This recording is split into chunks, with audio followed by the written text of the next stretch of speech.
nada, Flamengo tem semana decisiva na Copa do Brasil.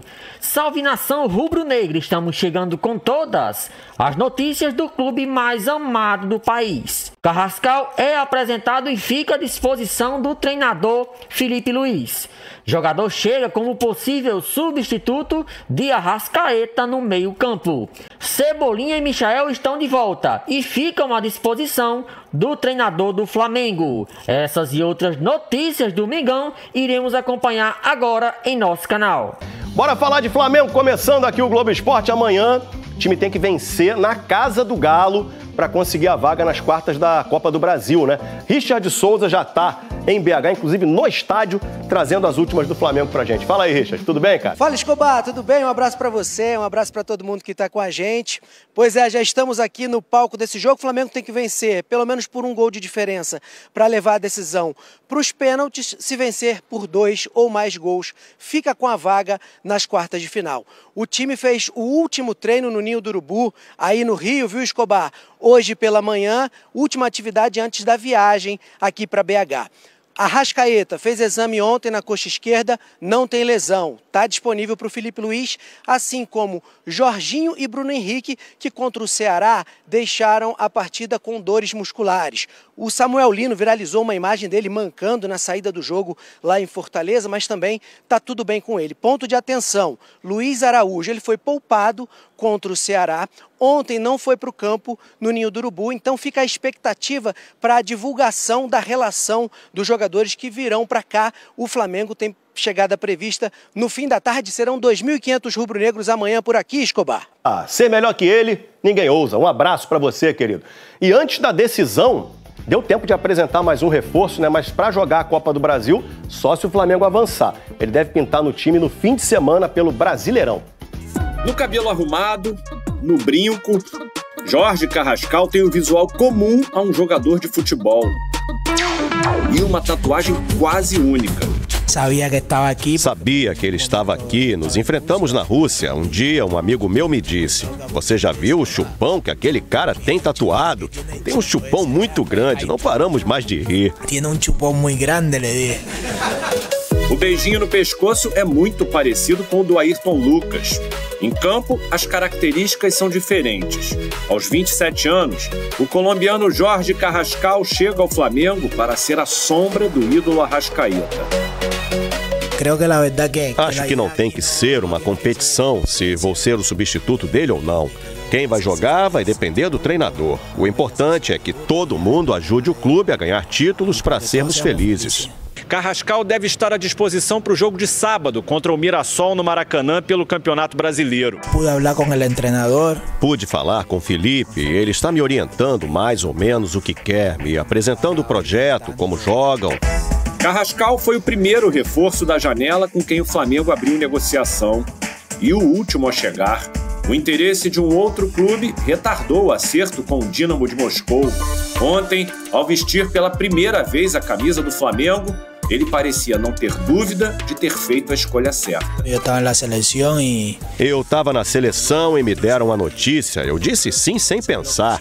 Disse que estava disponível para vir ao Flamengo. Foi algo que me fez vibrar. Vene Casagrande, Carrascal pode jogar amanhã para tentar reverter esse placar aí ou não? Não pode, ele não pode. Ele não foi inscrito na Copa do Brasil para esse duelo. Se o Flamengo passar de fase, aí sim ele pode ser regularizado. Então ele fica à disposição para o jogo de sábado contra o Mirassol. E sobre o Carrascal, uma curiosidade sobre ele, que eu estava conversando com um dirigente brasileiro que faz parte do Dínamo, ou seja, que conviveu com o Carrascal, é um cara super de boa, resenha máxima, se adapta rapidamente e é viciado em churrasco.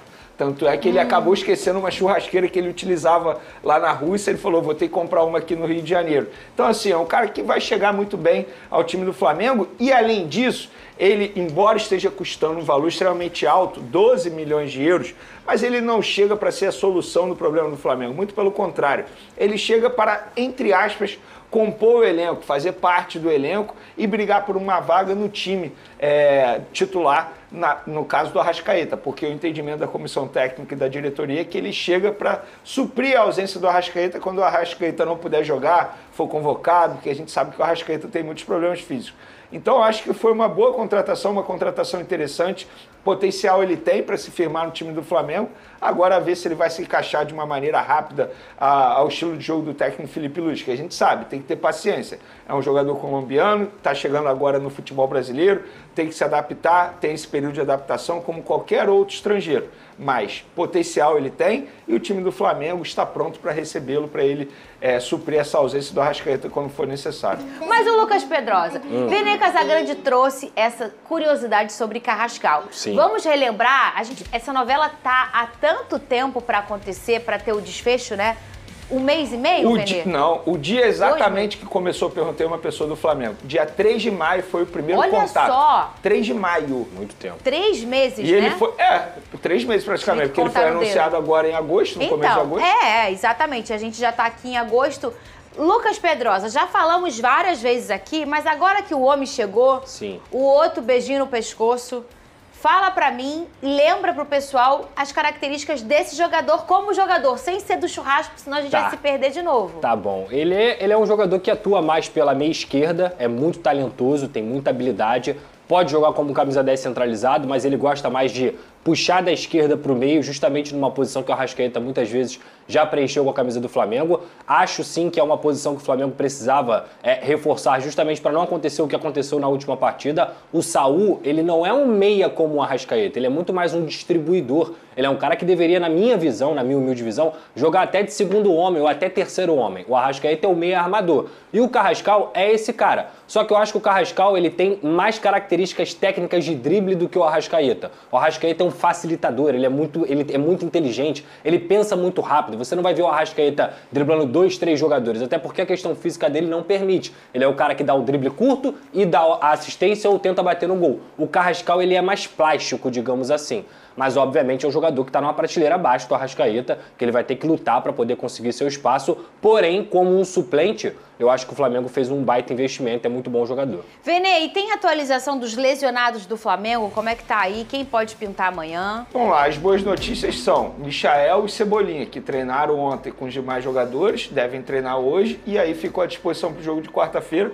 Eu considero um reforço, embora muita gente, muitos torcedores rubro-negros fiquem criticando esses dois jogadores, mas querendo ou não, você ter dois jogadores, setor ofensivo à disposição, facilita muito a vida do técnico Felipe Luiz, embora a gente saiba que o Samuel Lino é o titular dessa posição, no caso, a ponta esquerda. Mas o Michael e o Cebolinha, que não jogam desde julho, inclusive, ou seja, são jogadores que estão fazendo falta ao técnico Felipe Luiz. E o Samuel Lino que já chegou chegando, né, Lucas Pedrosa? Só atualizar a questão do De La Cruz, ele está tratando uma inflamação no joelho. E a ideia da comissão técnica é deixá-lo à disposição para o primeiro jogo das oitavas de final da Libertadores, que é no dia 13 de agosto. Então, ou seja, ainda tem tempo. Daqui a 10 dias, né? Daqui a 10 dias. Mas olha quanto tempo ele já está como desfalque. Então, daqui a 10 dias, quem sabe o De La Cruz retorna.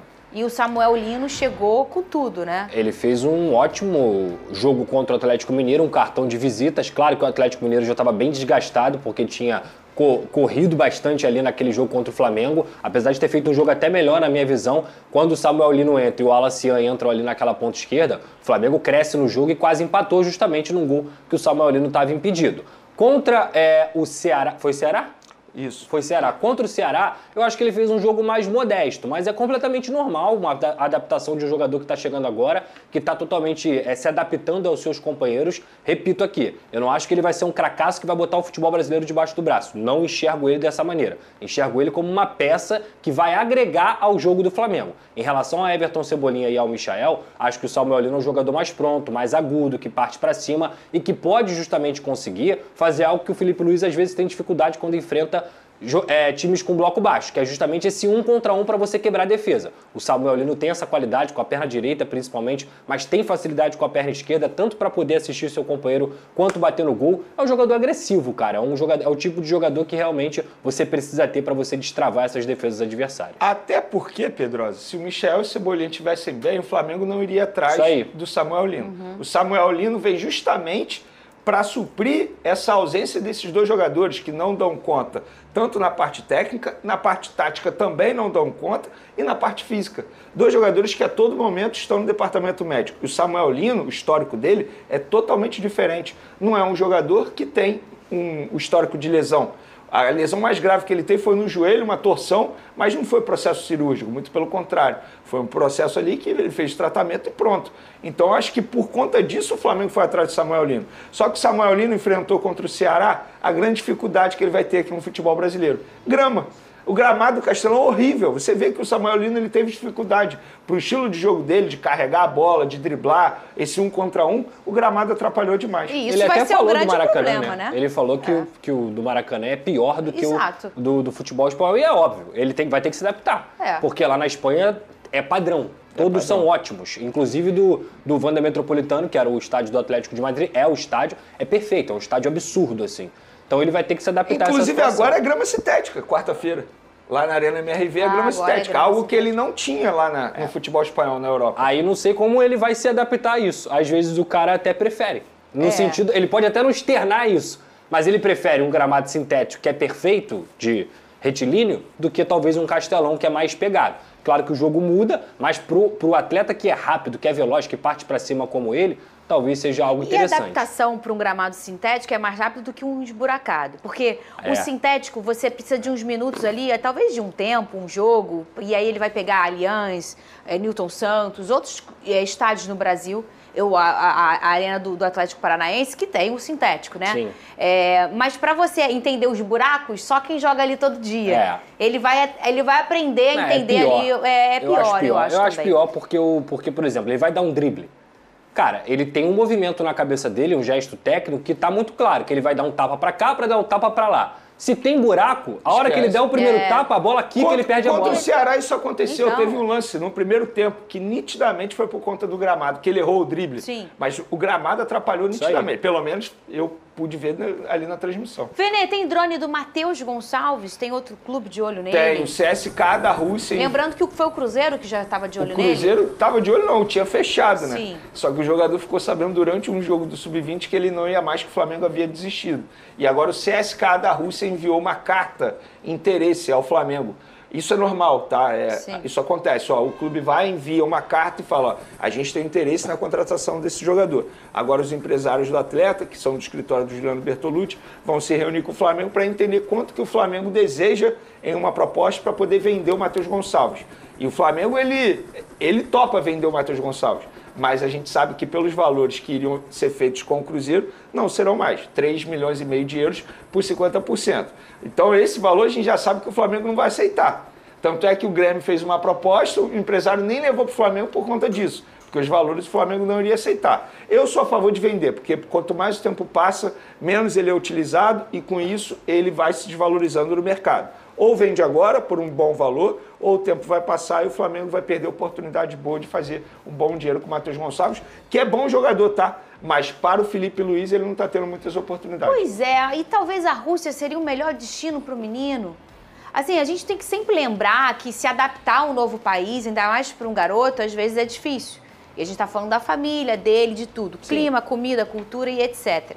E quando você tem mais um empecilho aí disso tudo, que é um país que está numa guerra, isso fica muito mais potente, né, Lucas Pedrosa? Eu acho um péssimo destino, tá? Eu acho que o Matheus Gonçalves tem futebol para poder jogar num futebol melhor lá na Europa mesmo. Talvez pegar um mercado mais secundário, jogar num time mediano da Espanha, um time mediano da França, um time mediano da Inglaterra, que seja. Mas eu acho que para o CSKA, o Matheus Gonçalves vai talvez conseguir a independência financeira dele, mas não em relação ao futebol e o potencial que ele tem. Eu lamento muito o Felipe Luiz dar poucas oportunidades para ele, sei que ele foi titular no jogo contra o Atlético Mineiro, mas a sensação que eu tenho é que ele não confia no Matheus Gonçalves nos jogos, para você colocar ele, quem sabe ele decidir. É um garoto muito talentoso. Se ele fosse pro Cruzeiro, o que eu entendo do Leonardo Jardim é que ele seria um reserva do Matheus Pereira, Sim. que é um jogador que é o camisa 10 do Cruzeiro. E ele combina o tipo de jogo dele com o jogo do Cruzeiro, combina muito, né? Então assim, cara, lamento, cara, o que estão fazendo com esse garoto aí, na minha humilde visão, é uma perda de tempo com a própria carreira dele, com o desenvolvimento do trabalho dele. Concordo com o Vene. Se você não vai dar tantas oportunidades pro garoto, vende, faz o caixa pro Flamengo e deixa ele seguir a vida dele, porque ele tem muito potencial para desabrochar. Pedrosa, se antes ele já não tinha muitas oportunidades, imagina agora, Sim. com essa quantidade de reforços pro setor ofensivo. Na frente dele tem outros jogadores que já estão no elenco, Ainda tem o Saul, que pode fazer a função que ele faz atualmente. Eu, se eu sou Matheus Gonçalves, conversaria com a diretoria do Flamengo, ó, me libera, porque eu quero ser feliz, eu quero jogar. Aqui, eu não vou jogar. E sabe que tem uma prática assim e aí isso é um grande debate nesse mundo da negociação de jogadores. Que a gente fala de jogador, enquanto torcedor a gente pensa que é um ativo do clube, né? Que o clube vai ganhar dinheiro, Pedrosa. Mas a gente sempre lembra que do outro lado existem seres humanos.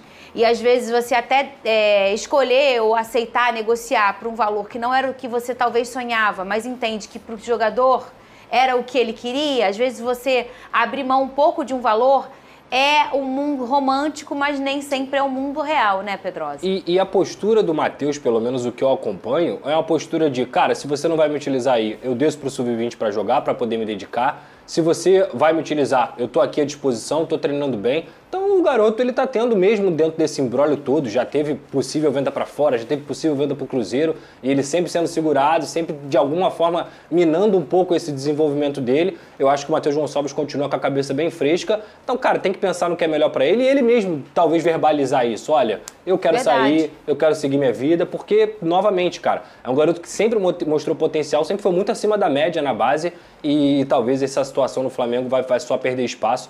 Tem um time lá de São Cristóvão que tá precisando. Só para finalizar, eu acho que nesse caso envolvendo o Cruzeiro, eu acho que o Flamengo, no fim das contas, tomou a decisão correta, não por conta dos valores. Era muito abaixo dos valores do que eu não acho que seja abaixo, assim, porque de fato o Flamengo ia manter 50% dele. Eu acho que você negociar um jogador do nível do Matheus Gonçalves, que é bom jogador, com um clube que vai brigar por título com você, eu sou totalmente contra. Totalmente contra. Você não pode reforçar um adversário direto na briga por título e o Flamengo ia fazer isso. Ia reforçar. Ó, o Pedrosa acabou de mencionar, ele ia chegar para ser o reserva do Matheus Pereira. Atualmente o Cruzeiro não tem o reserva para o Matheus Pereira. Aí você vai reforçar um adversário na briga por título do Campeonato Brasileiro, por exemplo? Sou totalmente contra isso. Até tem, mas característica completamente diferente, que é o Eduardo, que era do Botafogo. Que é muito diferente. Muito difere. Que é muita qualidade. E se o Leonardo Jardim quer, é porque ele entende que vai reforçar o elenco. Mas ele o jeito que o Matheus joga é a cara do Cruzeiro, combina da match. Um exemplo que você citou sobre reforçar rival é o Fabrício Bruno. O Fabrício Bruno está fazendo mais um campeonato brasileiro de altíssimo nível. E o Flamengo talvez tenha vendido ele não só pelo pedido do jogador, mas pensando que o Cruzeiro não iria disputar o título brasileiro. É verdade. E hoje ele é um dos melhores. Continua sendo, na verdade, né? Porque ele não deixou... O Flamengo precisa reverter desvantagem em Belo Horizonte para seguir vivo na Copa do Brasil. O Flamengo está em contagem regressiva para uma partida decisiva na temporada. Nesta quarta-feira, 06, o rubro-negro enfrentará o Atlético Mineiro no Estádio Mineirão, em Belo Horizonte, pela partida de volta das oitavas de final da Copa do Brasil. No primeiro confronto, disputado no Maracanã, a equipe carioca foi derrotada por 1-0 e agora precisa de uma vitória fora de casa para manter vivo o sonho do título nacional. A situação é delicada, mas longe de ser irreversível. Para avançar diretamente às quartas de final, o Flamengo precisará vencer por 2 ou mais gols de diferença. Caso consiga uma vitória simples, por 1 gol, a decisão será levada para a disputa por pênalti. Com isso, a expectativa para o confronto é enorme, tanto por parte da torcida quanto da comissão técnica liderada por Felipe Luiz, que assumiu o comando interino após mudanças recentes no departamento de futebol. Mudanças no ataque e reforços importantes. No jogo de ida, Felipe Luiz optou por um ataque formado por Pedro, Luiz Araújo e Matheus Gonçalves, com Gonçalo Plata atuando mais centralizado, na função normalmente exercida por Arrascaeta. A escalação, no entanto, não foi suficiente para furar a sólida defesa do Atlético Mineiro. Para a partida de volta, o treinador rubro-negro deve promover alterações na linha ofensiva. A tendência é que Samuel Lino, recém-contratado, faça sua estreia como titular, ocupando o lado esquerdo do ataque. Ele deve formar o trio ofensivo ao lado de Pedro, camisa 9, e Luiz Araújo, camisa 7. A boa notícia é que o Flamengo poderá contar com reforços de peso. Arrascaeta, Everton Cebolinha e Michael, todos considerados peças fundamentais no elenco, treinaram normalmente nesta segunda-feira, 04, no CT Ninho do Urubu. O uruguaio, inclusive, foi poupado do primeiro jogo, mas já está 100% fisicamente e pronto para ajudar a equipe no momento mais crítico da competição até agora. Estratégia tática e pressão pelo resultado. Com a desvantagem no placar agregado, o Flamengo deverá adotar uma postura mais agressiva em campo, A ideia de Felipe Luiz é pressionar o Atlético Mineiro desde os primeiros minutos, buscando o gol rapidamente para equilibrar o confronto. No entanto, essa estratégia exige equilíbrio. Qualquer vacilo pode ser fatal contra um adversário que sabe explorar os contra-ataques. Além do ataque, o sistema defensivo também será ponto-chave. Felipe conta com a volta de jogadores importantes e pode escalar sua zaga ideal, algo que não aconteceu no primeiro jogo. Com mais opções, o técnico espera corrigir falhas e dar mais solidez à equipe. Convocações e desfalques. A seleção brasileira interfere na programação. Como virou rotina, o Flamengo teve que lidar com o impacto das convocações para a seleção brasileira, especialmente nas categorias de base. 4 jogadores do clube foram inicialmente chamados por Ramon Menezes para a seleção sub-20, os zagueiros Iago e João Vitor, o goleiro Lucas Furtado e o meia Lohan. No entanto, atendendo a um pedido da diretoria rubro-negra, a CBF desconvocou Iago e João Vitor, permitindo que os dois seguissem com o grupo principal do Flamengo. A decisão tem 2 motivos claros. Primeiro, a importância da presença dos jogadores para a disputa do Mundial de Clubes Sub-20, que será realizada no dia 23 de agosto, contra o Barcelona da Espanha. E segundo, o próprio Felipe Luiz manifestou o desejo de contar com todos os atletas possíveis para a sequência decisiva da temporada. Lucas Furtado e Lohan, por sua vez, se apresentaram normalmente à seleção.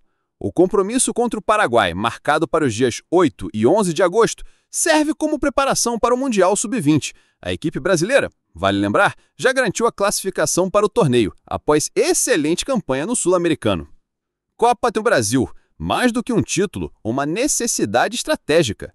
O torneio nacional, além de seu prestígio, representa uma importante fonte de receitas. A classificação às quartas de final pode render ao Flamengo uma premiação milionária, algo crucial em um momento em que o clube realiza grandes investimentos no elenco. Internamente, a diretoria trata a Copa do Brasil como uma prioridade, ao lado do Campeonato Brasileiro e da Libertadores. Com isso, o elenco foi fortalecido para suportar a carga de jogos e oferecer ao técnico múltiplas opções para cada setor do campo. Mercado da bola. Movimentações intensas e grandes investimentos. O Flamengo foi um dos clubes mais ativos nesta janela de transferências. Após um início discreto, analisando o mercado e os nomes disponíveis, a diretoria decidiu agir com força. O resultado foram 4 contratações de peso. Saúl Ñíguez, meio campo. Emerson Royal, lateral direito. Samuel Lino, atacante. E Jorge Carcassal, meia. Entre esses nomes, apenas Saúl Ñíguez chegou sem custos de transferência, após rescindir com o Atlético de Madrid. Já os demais exigiram investimento significativo. Ao todo, o clube desembolsou cerca de 43 milhões de euros, aproximadamente 273 milhões de reais, para fechar com os 3 jogadores restantes. Esses reforços, além de elevarem o nível técnico da equipe, demonstram a ambição do clube em voltar a conquistar títulos de expressão no cenário nacional e internacional. Rogério Ceni critica a disparidade de investimentos. As movimentações rubro-negras no mercado geraram reações em outros clubes brasileiros. Após o empate entre Bahia e Sport no Campeonato Brasileiro, o técnico Rogério Ceni fez duras críticas à disparidade financeira entre as equipes da elite do futebol nacional. Durante a entrevista coletiva, o treinador citou diretamente o Flamengo, mencionando a contratação de Samuel Lino como um exemplo de um reforço que está fora da realidade de clubes como o Bahia. Segundo ele, não adianta sonhar com reforços caros se a realidade financeira não permite tais investimentos. Para Ceni, é preciso morder as costas para competir em um ambiente tão desigual. Situação do gol. Saída de Matheus Cunha e busca por substituto. O Flamengo também está de olho na reformulação de seu elenco para a próxima temporada. Um dos pontos mais sensíveis no momento é o gol. Matheus Cunha, jovem revelação do clube, assinou um pré-contrato com o Cruzeiro e deixará o time ao fim do ano. Com isso, o departamento de futebol já iniciou a busca por substituto. O principal alvo é Gabriel Brazão, goleiro do Santos, que agrada pela idade e potencial de evolução. De acordo com informações do jornalista Vini Casagrande, as conversas estão em estágio preliminar, mas o nome é visto com bons olhos pela cúpula rubro-negra. Por hora, o Flamengo seguirá com Rossi, Diogo Alves e Léo Nanete como opções no elenco profissional. Matheus Cunha, embora ainda esteja vinculado ao clube, está em processo de recuperação de uma tendinite patelar no joelho esquerdo e a dúvida para o duelo contra o Atlético Mineiro. Expectativa da torcida e clima de decisão. a torcida rubro-negra está mobilizada para o jogo decisivo no Mineirão. Embora o confronto seja fora de casa, é esperado um bom número de torcedores do Flamengo em Belo Horizonte, como é comum nas partidas do clube como visitante. A pressão é grande, mas a confiança também. Com o elenco estrelado, reforços de peso e jogadores importantes retornando de lesão, o Flamengo acredita que tem totais condições de reverter o placar e seguir firme na briga por mais um título da Copa do Brasil, torneio que o clube venceu pela última vez em 2013. Conclusão: tudo ou nada em Belo Horizonte. O Flamengo se encontra diante de um dos seus grandes testes em 2025. A partida contra o Atlético Mineiro representa mais do que uma simples classificação. É um termômetro para o projeto esportivo do clube na temporada, que vem apostando alto em reforços e gestão. Com um elenco valioso e um treinador que conhece profundamente o clube, resta ao time traduzir esse potencial em desempenho dentro das 4 linhas. O desafio é grande, mas a recompensa pode ser ainda maior.